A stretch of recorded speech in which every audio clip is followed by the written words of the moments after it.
Hello प्यारे बच्चों, इस वीडियो में हम आपकी क्लास 8 की एनसीईआरटी की इंग्लिश की जो टेक्स्ट बुक है हनी ड्यू, उसका 8वां chapter a short monsoon diary, इसका फर्स्ट पार्ट करेंगे। इसमें जैसा कि नाम से पता चल रहा है, एक छोटी मॉनसून डायरी। डायरी का मतलब जिसमें हम जो घटनाएं होती हैं उनका वर्णन करके लिख देते हैं, है ना, लिखित रूप में वर्णन करते हैं उनका, डेट वाइज, है ना, दिनांक डाल के। तो वो एक डायरी होती है जो कि हम घटनाक्रमों को हम उल्लेखित कर लेते हैं। तो बिफोर यू रीड, तो ये जो है ये एक रस्किन बॉन्ड है, उन्होंने लिखी है। ये रस्किन बॉन्ड बेटा तब थे जब हमारा देश पर अंग्रेज राज करते थे, है ना। तो यहाँ पे क्या था, बहुत सारे प्रशासन संभालने के लिए जो अंग्रेज अधिकारी लोग थे, तो वो अपने परिवार के साथ रहते थे, पति पत्नी वगैरह साथ रहते थे। तो जब इतने लंबे समय तक वो रहे तो उनके बच्चे भी हुए यहाँ पे। तो ये रस्किन बॉन्ड वैसे ही हैं ये, है ना, यानी रहने वाले। तो इनके मदर फादर कहाँ के थे, इंग्लैंड के थे, लेकिन इनका जन्म कहाँ हुआ रस्किन बॉन्ड का, यहीं भारत में हुआ, ठीक है ना। तो इनको भारतीय संस्कृति के बारे में जानकारी है और यहाँ की बहुत सारी प्रकृति के बारे में इन्होंने लिखा है।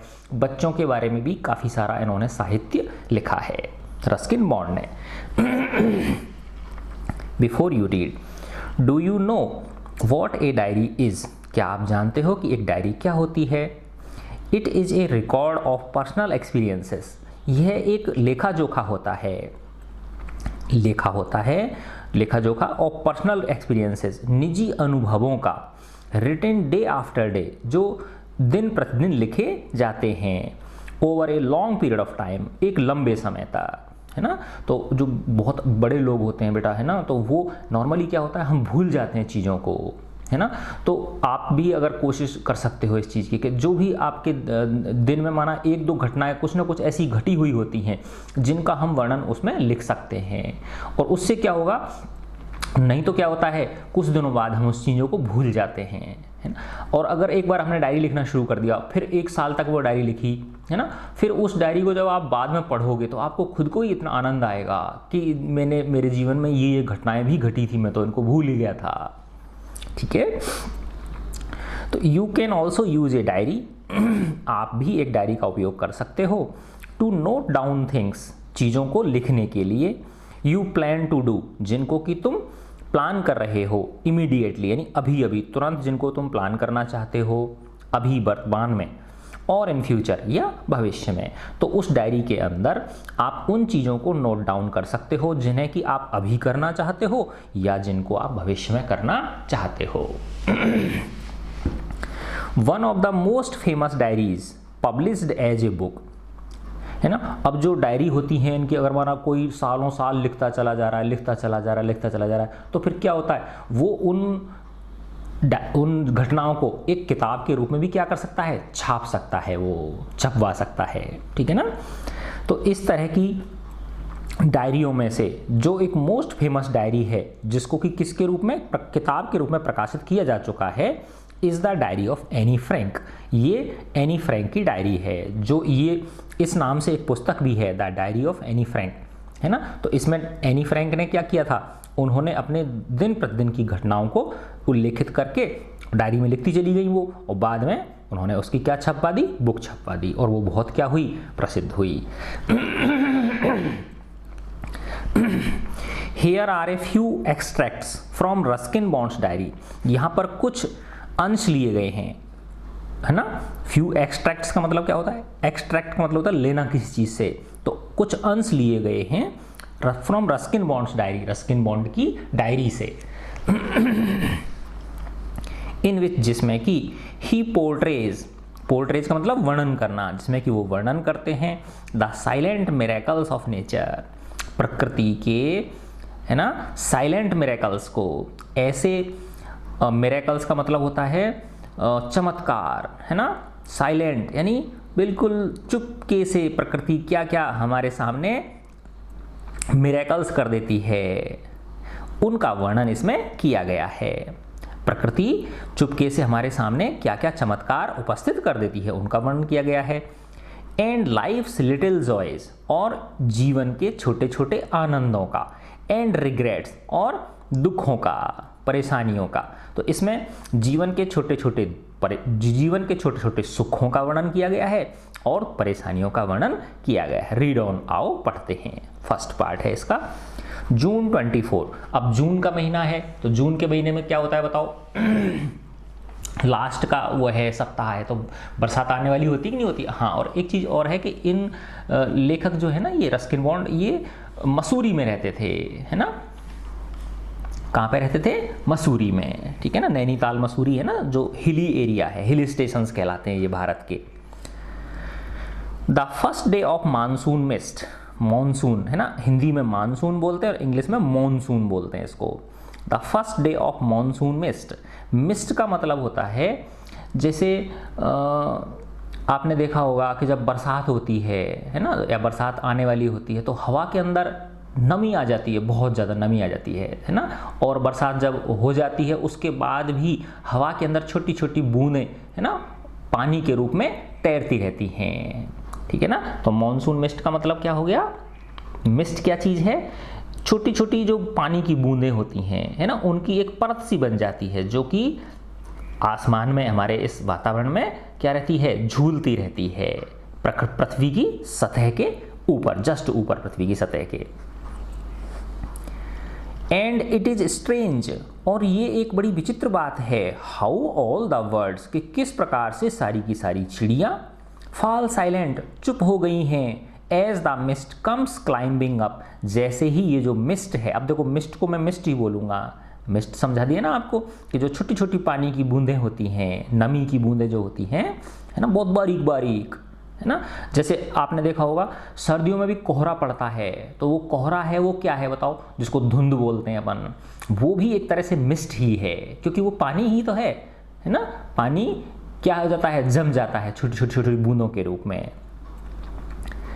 तो एंड इट इज स्ट्रेंज, और यह एक विचित्र है कि how all the birds fall silent as the mist comes climbing up the hills, कि जैसे जैसे ये मिस्ट जो है ऊपर पहाड़ियों पर चढ़ती हुई आती है ना, ऊपर पहाड़ियों पर चढ़ती हुई आती है, पहाड़ियों को घेर लेती है ये, बरसात का जब मौसम आ जाता है तो किस प्रकार से, विचित्र प्रकार से चिड़िया क्या हो जाती हैं? शांत हो जाती हैं, चुप हो जाती हैं, बोलना बंद कर देती हैं। तो लेखक को ये बड़ा स्ट्रेंज लग रहा है।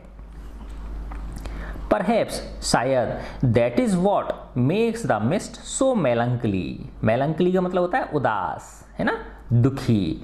शायद, लेखक कह रहा है शायद यही कारण है कि ये जो मिस्ट है, ये जो मिस्ट का मौसम है, क्या बन जाता है? थोड़ा सा उदास बन जाता है, क्योंकि चिड़िया पक्षी सब गाना बंद कर देते हैं, तो कैसा होता है? सब शांत हो जाता है वातावरण, है ना। Not only does it conceals the hills, कि ये जो मिस्ट है, कंसील का मतलब छिपाना, ये ना केवल हिल्स को छिपा लेती है, ये जो मिस्ट है ना, ये ना केवल पहाड़ियों को छिपा लेती है, बल्कि इट ब्लैंकेट्स देम, बल्कि यह उनको क्या कर देती है? ब्लैंकेट का मतलब होता है उनकी तरफ, उनके चारों ओर एक चादर बना लेती है। इन साइलेंस टू, है ना, it blankets them in silence too, ये उनको एक शांति की, चुप्पी की चादर उड़ा देती है, अर्थात सब कुछ क्या हो जाता है? शांत शांत, गंभीर हो जाता है। ओनली एन आवर अगो, केवल 1 घंटे पहले ही, the trees were ringing with bird song, है ना, ये जो पेड़ थे, ये इनमें घंटियां बज रही थी ऐसी, किसके द्वारा? वर्ड सॉन्ग्स, पक्षियों के गीत गाने की, अर्थात ये जो पेड़ हैं ये पक्षियों के गीतों से गुंजायमान थे अभी 1 घंटे पहले ही। और अब जैसे ही ये मानसून मिस्ट आई है, चारों तरफ शांति, चुप्पी, है ना, छा गई है। And now the forest is deathly still, और अब जो ये फॉरेस्ट है ये कैसा हो गया है? एक तरह से डेथली स्टिल। डेथ, स्टिल का मतलब होता है स्थिर, और डेथली का मतलब होता है जैसे मुर्दा होता है ना, कोई व्यक्ति जो मृत व्यक्ति होता है तो वो ना हिलता है ना डुलता है, कोई भी मृत जीव जो होता है वो ना हिलता है ना डुलता है, तो ऐसी शांति हो गई है। एज दो इट वर मिडनाइट, मानो कि क्या हो गई हो, अर्धरात्रि हो गई हो। तो लेखक दिन का वर्णन कर रहा है कि देखो अभी 1 घंटे पहले पहले है ना, चारों तरफ जो पेड़ पौधे थे वो सब पक्षियों के गीतों से गुंजायमान थे। अब जैसे ही ये मिस्ट ऊपर पहाड़ पर चढ़ाई है, वैसे ही चारों तरफ क्या हो गई है, एक डेथली स्टिल, है ना, एक बहुत खतरनाक रूप से, है ना, बहुत भयानक एक शांति चुप्पी छा गई है, मानो कि क्या हो गई है, अर्धरात्रि हो गई है। Through the mist Bijju is calling to his sister, इस मिस्ट में से बिज्जू की आवाज़ आ रही है अपनी बहन को पुकारने की। यानी बिज्जू एक लड़के का नाम है, एक बच्चे का नाम है जो अपनी बहन को क्या कर रहा है, पुकार रहा है, आवाज़ लगा रहा है। I can hear him running about on the hill side, मैं उसे सिर्फ सुन पा रहा हूँ दौड़ते हुए हिल साइड, पहाड़ी की नीचे की तरफ, पहाड़ी के एक ओर मैं उसे दौड़ता हुआ सुन पा रहा हूँ। But I can not see him, लेकिन मैं उसे देख नहीं पा रहा हूँ। क्यों नहीं देख पा रहा हूँ? क्योंकि चारों तरफ क्या हो गई है, मिस्ट छा गई है, जिससे कि विजिबिलिटी, है ना, दृश्यता क्या हो गई है, कम हो गई है। तो उसमें हम सिर्फ आवाज़ सुन पाते हैं, बाकी चीज़ें क्या हो जाती हैं, दिखना, विजिबिलिटी क्या हो जाती है, कम हो जाती है।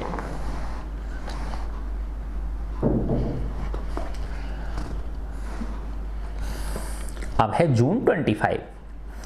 सम genuine early monsoon rain, genuine का मतलब होता है सच्ची होता है वैसे तो, है ना, तो यहाँ पे क्योंकि जून का महीना है तो बरसात तो आनी ही स्वाभाविक ही है ना, तो कुछ स्वाभाविक अर्ली मॉनसून रेन, मॉनसून के आने से पहले वाली बरसात है ये, है ना। जैसे आपने देखा होगा ना, कई बार अपने यहाँ मई के महीने में खूब गर्मी पड़ रही है और बीच में अचानक से बरसात आ जाती है, चक्रवाती बरसात आती कि नहीं आती है ना, तो मानसून तो आया नहीं होता है लेकिन बरसात आ जाती है ना, फिर वापस से गर्मी पड़ने लग जाती है। तो ऐसे ही ये कैसी है, जेन्युइन अर्ली मॉनसून रेन है, मॉनसून से पहले की बरसात है। वार्म एंड ह्यूमिड, गर्मी है और चिपचिपापन है, ह्यूमिड है, नमी है। And not that cold high altitude stuff we have been having all year. अब ऑल ईयर यानी पूरे साल, नॉर्मली बेटा क्या होता है, जो पूरे साल ये जो हिल स्टेशंस होते हैं, है ना, यहाँ पे मौसम कैसा होता है, ठंडा होता है, तभी तो सैलानी जो होते हैं, पर्यटक जो होते हैं, टूरिस्ट, वो वहाँ घूमने के लिए जाते हैं। तो नॉर्मली वहाँ कैसा मौसम रहता है, ठंडा मौसम रहता है, लेकिन इन दिनों में मौसम कैसा हो जाता है, थोड़ा गर्म होता है और ह्यूमिड होता है ना। तो लेखक यही कह रहे हैं, and not that cold high altitude, high altitude का मतलब अधिक ऊंचाई वाला, है ना, कोल्ड जो अधिक ऊंचाई पर, पहाड़ियों पर मौसम कैसा होता है, ठंडा होता है, स्टफ यानी matter. We have been having all the year, हम इस पूरे साल जो हमारा नॉर्मल ठंडा मौसम होता है वैसा मौसम नहीं है, बल्कि कैसा है, वार्म एंड ह्यूमिड है। The plant seem to know it too, ऐसा प्रतीत होता है, सीम टू का मतलब प्रतीत होना, ऐसा प्रतीत होता है कि पौधे भी इसको जानते हैं। And the first cobra lily rears its head from the ferns as I walk up to the bank and post office। अब लेखक कह रहे हैं कि जब मैं कभी किसी काम से बैंक जाता हूँ, पैसे जमा कराने की, क्या नाम है, चेक जमा कराने के लिए या पैसे निकालने के लिए, या मैं पोस्ट ऑफिस जाता हूँ, क्योंकि राइटर है ये, पोस्ट ऑफिस क्यों जाएगा, कोई अपनी जो कविताएं लिखी हैं उनको पोस्ट करने के लिए जाएगा, ठीक है ना। तो लेखक कह रहा है कि जब मैं बैंक या पोस्ट ऑफिस जाता हूँ, है ना, तो मुझे जो प्लांट्स मिलते हैं, the plant seem to know it too, ऐसा प्रतीत होता है कि ये जो मॉनसून की जो आगाज है, आने की जो खबर है, ये इन पौधों को पता चल जाती है। और द फर्स्ट कोबरा लिली, है ना, देखो इसको कोबरा लिली, ये बगल में चित्र दिखा रखा है ना, ये एक फर्न है।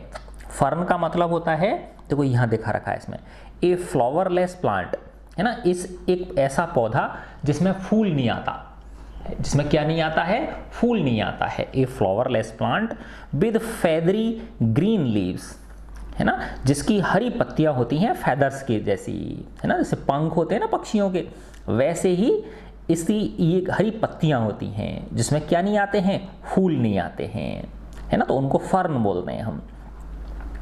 तो ये कोबरा लिली है, देखो अब इसमें ये लिली का है और इसमें देखो ये काला सा निकल रहा है, ऐसा लग रहा है ना कोई सांप की पूंछ है क्या, ऐसा प्रतीत हो रहा है ना, है ना। तो ये क्या है, कोबरा, इसलिए इसको क्या बोलते हैं, कोबरा लिली बोलते हैं। तो the plant seem to know it too and the first cobra lily, और जैसे ही मानसून आने वाला है, मानसून जैसे ही आता है तो ये कोबरा लिली जो है ये उग आती है। जो first cobra lily rears its heads, अपना सिर ऊपर उठा लेती है, अर्थात इसमें से ये कोबरा जैसा ये जो वो है, इसका जो पार्ट है ये काला काला जो है ये इस लिली का ही पार्ट है ये, है ना, ये इसमें से बाहर निकल आता है। रियर्स इट्स हेड्स, हेड अपने सिर को बाहर निकाल लेता है। फ्रॉम द फर्न, इस फर्न में से। As I walked to the bank and post office, जैसे ही जब कभी मैं बैंक या पोस्ट ऑफिस जाता हूँ तो मुझे कोबरा लिली में से जो ये इसका है ये अपना सिर बाहर निकालता हुआ प्रतीत हो जाता है मुझे। The mist affords a certain privacy, afford का मतलब है यहाँ पे देती है, यानी ये जो मिस्ट है ये हमें एक प्राइवेसी दे देती है, कुछ निश्चित, है ना, कुछ सर्टेन निश्चित प्राइवेसी हमको प्रोवाइड कर देती है। प्राइवेसी का मतलब क्या होता है ना, आवागमन बंद हो जाए, ना कोई आ रहा ना कोई जा रहा, प्राइवेसी हो गई वो। जैसे आप अपने कमरे में बंद हो, इसका मतलब प्राइवेसी में हो, आप किसी से बात नहीं कर रहे, है ना। तो ये मिस्ट जो होती है, मॉनसून मिस्ट, ये हमको एक प्रकार की प्राइवेसी दे देती है ना, क्योंकि लोगों का आपस में आवागमन क्या हो जाता है, बंद हो जाता है। A school boy asked me to describe the hill, एक स्कूल के बच्चे ने मुझसे कहा कि मैं वर्णन करूं हिल का, हिल स्टेशन का, एंड वैली, और इस घाटी का, कि मैं इस हिल स्टेशन का, और हिल स्टेशन का मतलब जो पहाड़ी पर्यटक स्थल है उसका, और इस वैली का, घाटी का, इन वन सेंटेंस, एक वाक्य में मैं इनका वर्णन करूं। And all I could say was, और मैं क्या वर्णन कर सका, मैंने क्या कहा उसके उत्तर में, a paradise that might have been, कि एक ऐसा स्वर्ग जो हो सकता है लेकिन है नहीं। A paradise that might have been, यानी ये इतनी सुंदर जगह है ना, हो सकती है लेकिन है नहीं। क्यों नहीं है, क्योंकि मॉनसून जो है इसे क्या बना देता है, इसे उदास बना देता है, मेलंकली बना देता है। आगे बताया, वर्णन किया गया है कि मॉनसून के मौसम में सब कुछ ठहर जाता है, इतनी ज़्यादा बरसात वहाँ पे होती है। अब है जून 27। द रेन्स हैव हेरोल्डेड, हेरोल्ड का मतलब होता है आगाज कर देना, है ना, घोषणा कर देना कि मैं आ गई हूँ। रेन अपने आने की क्या कर देती है, घोषणा कर देती है। The rains have heralded the arrival of some seasonal visitors, arrival यानी आना, सीजनल विजिटर्स, है ना, ऐसे यात्री जो मौसम में ही आते हैं।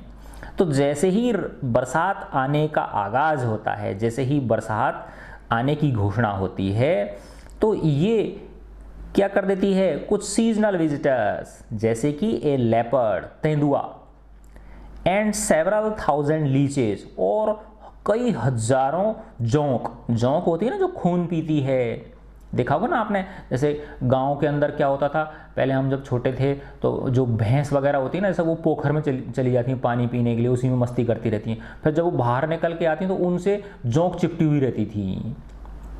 तो वो जोंक कहाँ रहती है, पानी के अंदर रहती है, और इन एनिमल से क्या करती है, वो चिपक जाती है और उनका खून चूसती है, ठीक है ना। तो जैसे ही बरसात आती है तो वो the rains have heralded the arrival, rain ने घोषणा कर दी है आने की कुछ मौसमी यात्रियों की, कुछ मौसम में कुछ मौसमी यात्री, मौसमी यात्री मतलब एक ऐसे यात्री जो किसी विशेष मौसम में आते हैं। और वो यात्री कौन है, लेपर्ड है, तेंदुआ है, और हजारों की मात्रा में लीचेज हैं, जोंक हैं, है ना। अर्थात जैसे ही मानसून आता है तो ये लोग भी प्रकट हो जाते हैं, तेंदुआ प्रकट हो जाता है, हजारों की मात्रा में जो जोंक हैं वो भी प्रकट हो जाती हैं। यस्टरडे आफ्टरनून, कल दोपहर की ही बात है, the leopard lifted a dog from near the servants quarter below the school, school के थोड़ा सा नीचे की जगह से, क्योंकि देखो ये पहाड़ी होती हैं तो पहाड़ियों पर क्या है, प्लेन जगह तो होती नहीं है, सारा सब कुछ कैसे होता है, ढलान पे होता है ना। जैसे ऊपर एक मकान है, फिर नीचे एक मकान है, फिर नीचे एक मकान है, ऐसे, क्योंकि प्लेन जगह तो होती ही नहीं है ना। तो जैसे ऐसे समझो यहाँ किसी का घर है, यहाँ किसी का घर है, यहाँ किसी का घर है, तो यहाँ स्कूल है, तो यहाँ स्कूल के नीचे फिर कोई घर होगा, तो वहाँ उस स्कूल के नीचे वाले घर से एक तेंदुआ एक कुत्ते को उठा ले गया था, कोई पालतू कुत्ता होगा उनका, है ना। यस्टरडे आफ्टरनून, कल दोपहर को, the leopard lifted a dog, तेंदुआ एक कुत्ते को उठा ले गया था, from near the servants quarters, है ना। जो सर्वेंट क्वार्टर्स होते हैं, है ना, जैसे कॉलोनी होती हैं बेटा कई, है ना, तो उन कॉलोनियों में सब तरह के मकान होते हैं, अधिकारियों के भी होते हैं, ठीक है ना, बीच के जो मिनिस्ट्रियल स्टाफ होता है, बाबू वगैरह जो होते हैं उनके होते हैं, और सर्वेंट्स जो होते हैं उनके क्वार्टर्स होते हैं। तो सर्वेंट्स के क्वार्टर्स के पास, है ना, स्कूल के नीचे से, स्कूल के नीचे वाली जगह से एक तेंदुआ किसको उठा ले गया था, एक कुत्ते को उठा ले गया था। इन द इवनिंग, दोपहर में तो उसने ये कारनामा किया तेंदुआ ने, और इन द इवनिंग, और शाम को, it attacked one of Bijju's cows. अभी देखो बिज्जू ये पहले आया था ना, एक बच्चा का नाम है, जो लेखक ने कहा था कि जैसे ही मानसून मिस्ट आई है तो बिज्जू की आवाज़ आ रही है, वो अपनी बहन को आवाज़ लगा रहा है, लेकिन वो मुझे दिखाई नहीं दे रहा है, तो ये वही बिज्जू है। तो इन द इवनिंग, और शाम को, it attacked one of Bijju's cows, इस तेंदुए ने बिज्जू के घर की एक गाय पे क्या कर दिया था, आक्रमण कर दिया था, हमला बोल दिया था। बट फ्लैड, लेकिन वो भाग गया। फ्लैड किससे बना, फ्ली यानी भाग जाना, लेकिन वो भाग गया था। At the approach of Bijju's mother, क्योंकि वहां पे कौन आ गया था, बिज्जू की माँ आ गई थी, अर्थात बिज्जू की माँ को पता चल गया था कि तेंदुआ आ गया है ना। तो बिज्जू की माँ को आता हुआ देख वो वहां से भाग गया था, जो कि हु केम स्क्रीमिंग, जो कि वहां चीखती हुई आई थी। इम्प्रीकेशंस, है ना, इम्प्रीकेशन का मतलब गालियां दे रही थी उसको, है ना, तेरा सत्यानाश हो जाए, ये हरामजादा कहाँ से आ गया, मर जा तू यहाँ से, है ना, इस तरह से गालियां देती हुई उसको आ गई थी, वो दौड़ती हुई, चीखती हुई। तो उनकी गालियों को, उनकी चीख को देख के, है ना, वो जो तेंदुआ था वो क्या हो गया था, वहां से भाग गया था। एज फॉर द लीचेज, और जहां तक लीचेज की बात है, इन जौकों की बात है, जौक, है ना, I shall soon get used to, मैं जल्दी ही अभ्यस्त हो जाऊंगा। गेट यूज टू का मतलब अभ्यस्त हो जाऊंगा, मुझे इसका वो पड़ जाएगी, आदत पड़ जाएगी। To a little blood letting every day, कि थोड़ा थोड़ा हर दिन मेरा खून निकलता रहेगा। ब्लड लेटिंग का मतलब क्या होता है, निकलना, खून निकलना, है ना। तो धीरे धीरे लेखक कह रहे हैं कि मैं धीरे धीरे अभी कुछ दिनों में थोड़ा थोड़ा जो मेरे अंदर से खून निकलने का मैं क्या हो जाऊंगा, आदी हो जाऊंगा, कि कोई मेरा खून चूस रहा है। क्यों, कौन चूसेगा, वो जो लीचेज हैं। तो वो लीचेज क्या है, आदमियों के भी चिपक जाती हैं कई बार से, आप जा रहे हो, पता चला आपके पैर में चिपक गई, है ना, फिर बाद में पता चला आपको अच्छा लीच चिपकी हुई है, फिर आप हटाओगे उसको, और वो छूटती बड़ी मुश्किल से है, बहुत मुश्किल से छूटती है। तो एज फॉर द लीचेज, जहां तक कि इन जौकों की बात है, I shall soon get used to, मैं जल्दी ही अभ्यस्त हो जाऊंगा। To a little blood letting every day, है ना, प्रतिदिन छोटी छोटी ब्लड लेटिंग यानी थोड़ा थोड़ा खून निकलने का मैं क्या हो जाऊंगा, अभ्यस्त होऊंगा। देखो बच्चों, मैं आपको एक हमारे कॉलेज की बात बताता हूँ। जब मैं कॉलेज में पढ़ता था तो हम साइकिलों पर कॉलेज जा रहे थे, तो बरसात का मौसम था, हम 4-5-6 फ्रेंड्स थे। तो हमने देखा कि एक भैंस, कई सारी भैंस थी, भैंस जा रही थी सड़क के किनारे, तो एक भैंस के कुछ चिपकी हुई चीज़ दिखी हमको, काली काली सी, है ना। तो हम समझ गए कि ये पक्का जौंक है ना। तो हमने साइकिल खड़ी कर दी और हम उस भैंस के पास गए। अब देखो वो भैंस कितनी समझदार थी, वो उसको पता चल गया भैंस को कि ये मेरी मदद करने के लिए आए हैं, और ये इस जौंक को क्या कर, अब देखो भैंस खुद नहीं छुड़ा सकती ना, अब आदमी के तो हाथ होते हैं, तो आदमी तो हाथ से किसी चीज़ को छुड़ा सकता है, लेकिन भैंस अपने पैर से खुद की जौंक को थोड़ी छुड़ा सकती है, नहीं छुड़ा सकती। तो वो चुपचाप खड़ी हो गई, देखो आप, है ना। फिर अब हमने कोशिश की, वहाँ आसपास कोई थोड़ी बहुत कोई लकड़ी वकड़ी पड़ी थी, उसको उससे हटाने की कोशिश की, लेकिन वो इतनी ज़बरदस्त तरीके से चिपकी हुई थी कि वो छूट ही नहीं रही थी, है ना। खूब उसमें लकड़ी से हमने मार लिया, लेकिन छूटी नहीं, वो पत्थर मारा तो भी नहीं छूटी। फिर हमारे साथ एक लड़का था, वो सरदार था, है ना, सरदार था, उसके पास बेटा वो कटार होती है ना, तो उस सरदार लड़के ने कटार से और उसको जौंक को बड़ी मुश्किल से छुड़ाया, है ना। तो देखो कितनी मजबूती से वो चिपकी रहती है, कितना खून पीती हैं वो। अब आगे पढ़ते हैं अपन अदर न्यू अराइवल्स, है ना। तो अभी रेन जब आती है तो किस किस की कौन कौन आता है ना। ये लेपर्ड आने लग जाते हैं, तेंदुए आने लग जाते हैं, और दूसरे कौन आते हैं, लीचेज। अब तेंदुआ क्यों आते हैं, क्योंकि इनमें विजिबिलिटी कम आती है ना, मतलब दृश्यता कम हो जाती है तो वो दिखते नहीं है, इसलिए वो आ जाते हैं, उसका लाभ उठा लेते हैं वो। अदर न्यू अराइवल्स, और नए आने वाले आगंतुक लोग कौन हैं, आर द स्कारलेट मिनीवेट्स। ये स्कारलेट मिनीवेट क्या है, ये एक विशेष प्रकार की चिड़ियाएं हैं। ये रहा देखो, स्कारलेट मिनीवेट का मतलब क्या है, ब्राइट रेड बर्ड, है ना।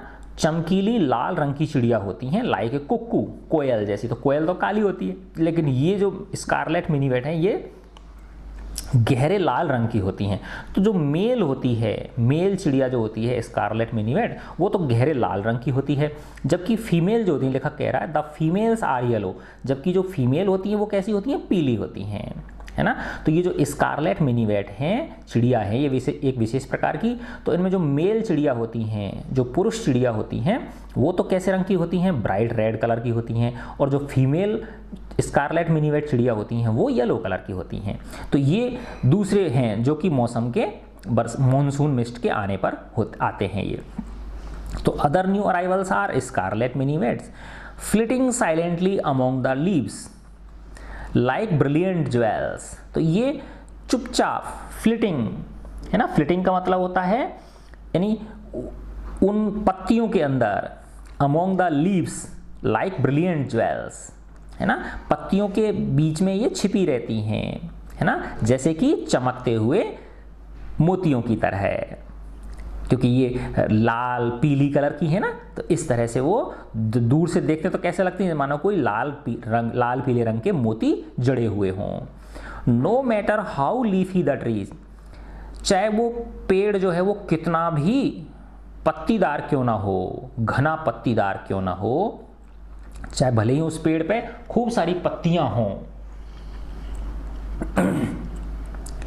These brightly colored birds, ये चमकीले रंग की चिड़ियाएं कैन नॉट कंसील themselves, अपने आप को छिपा नहीं पाती हैं, है ना। चाहे लेखक कह रहे हैं कि चाहे वो जिस पेड़ पे वो बैठी हुई है, ये स्कारलेट मिनीवेट, लाल और पीले रंग की चिड़ियाएं, तो वो चाहे पेड़ कितना भी घना पत्तियोंदार क्यों ना हो, लेकिन ये अपने आप को छिपा नहीं पाती हैं। क्यों नहीं छिपाती, क्योंकि इनका रंग जो है वो बहुत चटक रंग है ना। तो birds can not conceal themselves although, पूरी तरह से, हाँ, यद्यपि the remaining by remaining absolutely silent, है ना, लेकिन वो पूरी तरह से शांत रहकर, यानी बिल्कुल चुप बैठी रहती हैं। बिल्कुल क्या बैठी रहती हैं, वो शांत बैठी रहती हैं उन पत्तियों में चिपक के। They sometimes contrive to go unnoticed, है ना। वे कोशिश करती हैं कि कोई उन्हें देखे नहीं, लेकिन दिख जाती हैं, है ना। कॉन्ट्राइव का क्या मतलब है, मैनेज करना, है ना, कि they sometimes manage to go unnoticed, है ना। तो वो इतनी शांत होके बैठी रहती हैं, है ना, तो कोई सोच ही नहीं पाता कि ये चिड़िया भी हैं। जैसे तुमने उनको देखा होगा ना, पेड़ों से वो जो होती हैं, क्या नाम है, चमगादड़ लटकी रहती हैं, तो दिन के अंदर देखा हो आपने, वो उल्टी लटकी रहती हैं, बिल्कुल शांत, है ना। तो हिलती डुलती भी नहीं है, तो कोई समझेगा ही नहीं। कई बार तो ऐसा लगता है कोई फल लटक रहे हैं क्या, जब पास जाके दूर से देखोगे तो ऐसा लगता है कोई काले फल लटक रहे हैं, लेकिन जब पास जाके देखोगे तो पता चलेगा अरे ये तो चमगादड़ लटक रही है पेड़ से, ठीक है ना, क्योंकि वो बिल्कुल हिलती डुलती ही नहीं है, शांत चुपचाप लटकी रहती हैं, ठीक है ना। तो वैसे ही इसमें है, लेखक ने यही कहा है कि they sometimes contrive to go unnoticed, है ना, कि वो अपने आप को पत्तियों में छिपा लेती हैं, हालांकि छिप नहीं पाती हैं, क्योंकि उनका रंग कैसा है, बहुत चटक है, और वो रिमेनिंग एब्सोल्युटली साइलेंट, वो पूरी तरह से, है ना, स्थिर रहकर, चुप रहकर कभी कभी अपने आप को मैनेज कर लेती हैं कि वो दिखें ही नहीं, कोई उनको नोटिस नहीं कर पाए, कोई उनके ऊपर ध्यान नहीं दे। Along come a pair of drongos, लेकिन वहीं पर कुछ समय बाद एक जोड़ा ड्रोंगोज पक्षियों का आ जाता है। तो ये देखो, ड्रोंगो क्या होता है, ए सॉन्ग बर्ड, ये एक गीत गाने वाला पक्षी होता है, ड्रोंगो है ना, a song bird with A stout bill. Stout का मतलब होता है स्ट्रॉन्ग, और बिल का मतलब होता है चोंच, है ना। तो एक मजबूत चोंच वाले पक्षी होते हैं ये दूसरे, जिनको क्या बोलते हैं, ड्रोंगो, है ना। तो अब वहाँ पे क्या आ जाते हैं, एक जोड़ा पक्षी ड्रोंगो पक्षियों का आ जाता है। Along come a pair of drongos. अब वहाँ पर जिस पेड़ पर वो स्कारलेट मिनीवेट छिपी हुई हैं, उस पेड़ पर कौन आ जाता है ना, घूमता फिरता एक जोड़ा ड्रोंगो पक्षियों का आ जाता है। अननेसेसरली, अनावश्यक रूप से, अग्रेसिव, जबरदस्ती वो आक्रामक हो रहा है ना, जबरदस्ती हमला करने की उसमें है, फिराक में है वो। चेजिंग द मिनीवेट्स अवे, और वो क्या कर रहा है, उन मिनीवेट्स को वहां से भगा रहा है, उनके पीछे पड़ के। चेज यानी पीछे पड़ना, उनके पीछे पड़ के उन मिनीवेट्स को क्या कर रहा है, वो भगा रहा है। कौन भगा रहा है, ये ड्रोंगो पक्षियों का एक जोड़ा, जो कि अनावश्यक रूप से क्या हो रहा है, आक्रामक हो रहा है। कई होता है ना, जैसे बड़े पक्षी जो होते हैं वो छोटे पक्षियों को जबरदस्ती मार के भगाने की कोशिश करते हैं, वैसे ही। A tree creeper, tree creeper का मतलब क्या होता है, पेड़ के ऊपर चढ़ने वाले। अब जैसे तुमने देखा होगा, जैसे गिलहरी वगैरह होती हैं, है ना, गिलहरी हुआ, या जैसे वो क्या नाम है, वो होता है गिरगिट होता है, तो वो पेड़ पे ऊपर नीचे उसकी जो तना होता है उसके ऊपर नीचे दौड़ लगाते हैं, नहीं लगाते हैं, ऐसे ही। तो ए ट्री क्रीपर, एक पेड़ के ऊपर रेंगने वाला। Moves rapidly up the trunk, वो ट्रंक यानी तना, पेड़ के तने पर तेजी से, रैपिडली यानी तेजी से मूव कर रहा है, ऊपर नीचे उस पर चढ़ रहा है, उतर रहा है। ए ट्री क्रीपर। अब ट्री क्रीपर का मतलब क्या है, एक पेड़ के ऊपर रहने वाला ऐसा पक्षी जो उसके तने पर क्या हो सकता है, ऊपर से नीचे दौड़ सकता है। गिलहरी भी हो सकती है, गिरगिट भी हो सकता है, या उन जैसा ही कोई अन्य एनिमल हो सकता है। तो वो ट्रंक पे तेजी से क्या कर रहा है, ऊपर नीचे उतर चढ़ रहा है। ऑफ द ओक ट्री, है ना, ओक के पेड़ पर। ओक एक विशेष प्रकार का पेड़ होता है, ठीक है ना, जो इधर मिलता है बेटा, ये जो है ना अपने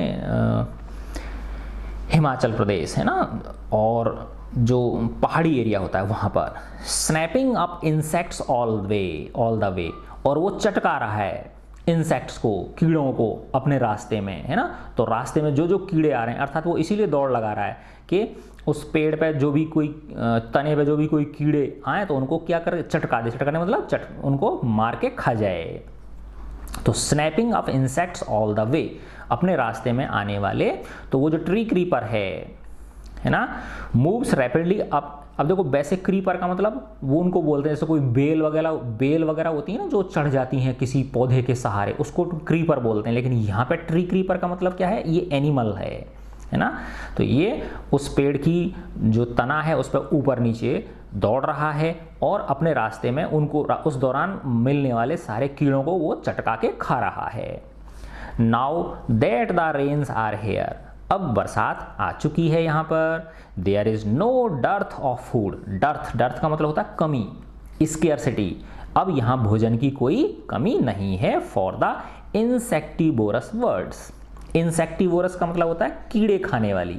वैसे तो देखो नॉर्मली पक्षी जो होते हैं वो कीड़े ही खाते हैं, है ना, लेकिन अब ये लेखक कह रहे हैं कि चूंकि बरसात आ चुकी है, बरसात में कीड़े मकोड़ों की संख्या क्या हो जाती है, बहुत ज़्यादा हो जाती है।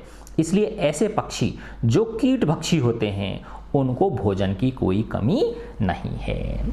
ठीक है बच्चों, तो मैं आशा करता हूँ आपको ये अच्छा लगा होगा। Keep sharing with your friends. God bless you.